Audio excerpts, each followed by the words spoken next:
Welcome to This Explainer. Today, we're jumping right into a totally fascinating theological concept, the heart of faith versus the facade of works. We're getting right to the core of human nature here. It's a huge topic, so let's get into it. Okay, let's dive into this. We are unpacking a massive theological tension drawn directly from some of the most influential ancient texts in human history. We're talking about the profound disconnect between genuine internal transformation and, well, just the mere outward appearance of being good. And the source material absolutely does not pull any punches when diagnosing this human condition. Take Jeremiah chapter 17, verse 9. It doesn't just call the human heart flawed. No, it calls it deceitful above all things and desperately sick. I mean, wow. That is a massive systemic issue right at the very core of human identity. It perfectly sets up our central problem. If the heart itself is completely unreliable, how can we possibly fix ourselves? And what's truly remarkable here is just how consistent this theme really is. This isn't just an isolated rant from one frustrated author. This is a unifying thread that spans literally thousands of years of text. If we look way back at the ancient era, Genesis outlines a pretty grim baseline of human wickedness. Fast forward to the 8th century BCE, and you've got the prophet Isaiah calling out empty religious lip service. Then, jump ahead to the 1st century CE, and texts like Romans come in to present a radical new framework for justification. So this core problem of the human heart and the epic search for its ultimate solution ties all these vastly different eras together perfectly. Now, what's really interesting about this is exactly where the text places the blame. Notice that Genesis 6:5 doesn't just say that human actions were bad.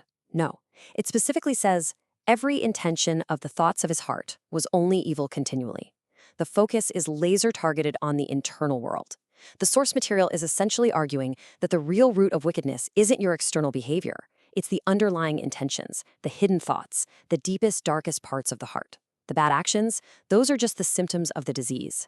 So because this internal decay is so incredibly profound and honestly so difficult to cure, humans naturally do what humans do best, right? We invent a really, really convincing workaround. The text outlines a theological concept that we can define as performative Christianity. Basically, this is a state where that internal sickness doesn't actually go away. Instead, individuals simply cross over from overtly seeking broken things to seeking the one who heals. But, and here's the kicker, they do so without any true fundamental change. They learn the right words, they practice the right rituals, and they build this beautifully crafted mask while leaving the inner decay totally untouched. It's wild. Isaiah 29:13 explicitly details this exact facade. On one hand, you have the outward optics, people who honor with lips and base their worship entirely on merely human rules. It looks religious, right? It sounds super devout. But on the flip side, the internal reality is staggering. It says their hearts are from me.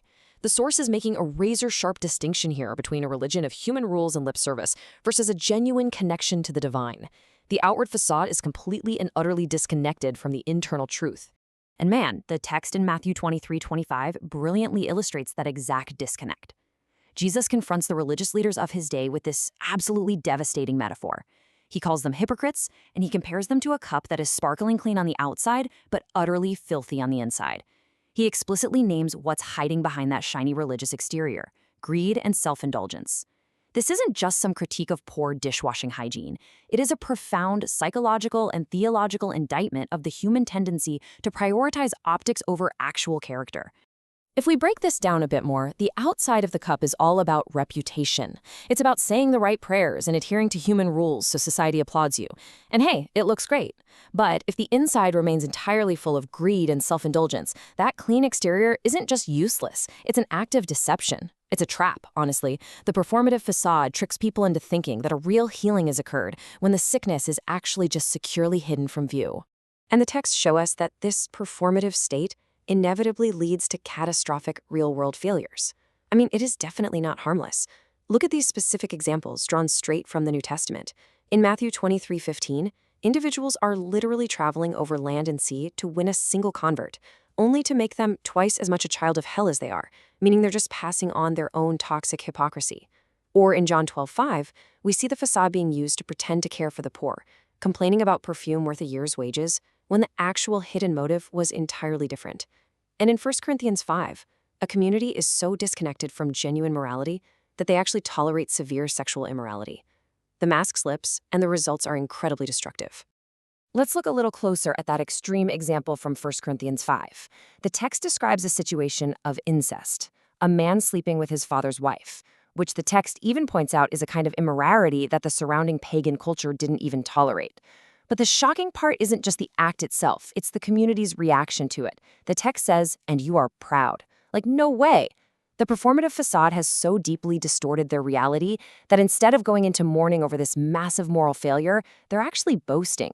It just shows how focusing entirely on an external religious identity can completely, totally numb a person's actual moral compass. So what does this all mean? If human roles, outward cleanliness, and performative works are all just a deceptive facade, a false solution to the desperately sick heart, what's the actual answer provided by these texts? How do we move from the false over to the true? Well, the overarching narrative arc shifts right here, introducing the core theological resolution: righteousness through faith. Basically, if you can't heal yourself by strictly managing the outside of the cup, the healing absolutely has to come from outside of human effort entirely. The text points to Abraham as the absolute prime example of this. Romans 4:13 states, "It was not through the law that Abraham and his offspring received the promise, but through the righteousness that comes by faith." You see, the texts are presenting faith, not adherence to a rigid set of rules, and certainly not performative religious works, as the genuine path to righteousness. The promise is delivered through trust, rather than through a perfectly executed religious performance. It's a total game changer. So the absolutely crucial point is this: if human beings are fundamentally flawed internally, they simply cannot justify themselves. Romans introduces this concept of God as the justifier. This means the heavy burden of fixing that internal sickness is entirely removed from human hands and placed squarely on divine action. The facade of works, it's useless, because justification relies completely on God's action for those who simply hold faith in Jesus. Let's move to and see how this builds, and how Ephesians pulls all of this together into a complete process of grace. Step 1, you are saved by grace through faith. Step 2, it is emphatically not from yourselves. It's a gift, so no one can boast. And this directly attacks the pride we saw earlier, right? I mean, you can't boast about a gift you didn't even earn. But look at step 3, created in Christ Jesus to do good works.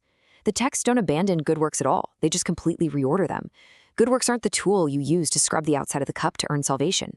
Actually, scratch that. They are the natural, inevitable result of an inside that has already been healed. Which brings us to the ultimate question that these ancient sources pose to any reader. When we look at our own lives, our own actions, and our own deeply held beliefs, are we simply cleaning the outside of the cup? Are we relying on a performative facade of rules and optics to hide a heart that remains desperately sick? Or are we dropping the mask, admitting the internal decay, and genuinely seeking the one who heals? Because at the end of the day, that is the difference between an exhausting performance and true transformative faith. Thank you so much for joining me for this explainer. Keep asking those big questions, and I'll see you next time.